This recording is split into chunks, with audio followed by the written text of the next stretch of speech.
नमस्कार मित्रांनो, मी महेश शर्माळे सर. तर आता ज्यांनी पुणे आणि मुंबई सोडून फॉर्म भरलेत, तर त्यांचं ग्राउंडसुद्धा लवकर होईल आणि त्यांचे लेखीचे पेपरसुद्धा लवकर होऊ शकतात. तर मुलांचा प्रश्न असा आहे की चालू घडामोडीचा अभ्यास आम्ही करायला स्टार्ट करू का? आणि तो कसा करायचा आणि कुठून करायचा? तर बघा, सध्या तुम्ही जो चालू घडामोडीचा अभ्यास आहे, तो जानेवारीपासून करायचा का शेवटचे 4 महिने करायचा, कसा करायचा बघा. तर जानेवारी 2025 ते जून 2025 हा जो काही 6 महिन्यांचा कालावधी, यामधल्या एकदम ठळक घडामोडी की ज्या खूप प्रसिद्ध झाल्या किंवा खूप चर्चेमध्ये होत्या, अशा घडामोडीचा अभ्यास तुम्हाला करायचा आहे. त्यानंतर जूनपासून ते आत्तापर्यंत म्हणजे डिसेंबरपर्यंत हे जे काही 6 महिने आहेत, तर त्यांचा अभ्यास तुम्हाला एकदम डीपमध्ये करायचा आहे.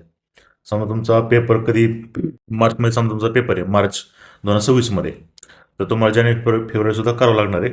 पण मार्चच्या आधीचे शेवटचे 4 महिने एकदम तुम्हाला डीपमध्ये अभ्यास करावा लागणार आहे. कारण शेवटच्या 4 महिन्यावरती जास्त प्रश्न पडतात. उगाच ते 1-1.5 वर्षाच्या करत नका बसू. शेवटचे 6 महिने तुम्ही केलं तरी भरपूर ते सफिशियंट आहे.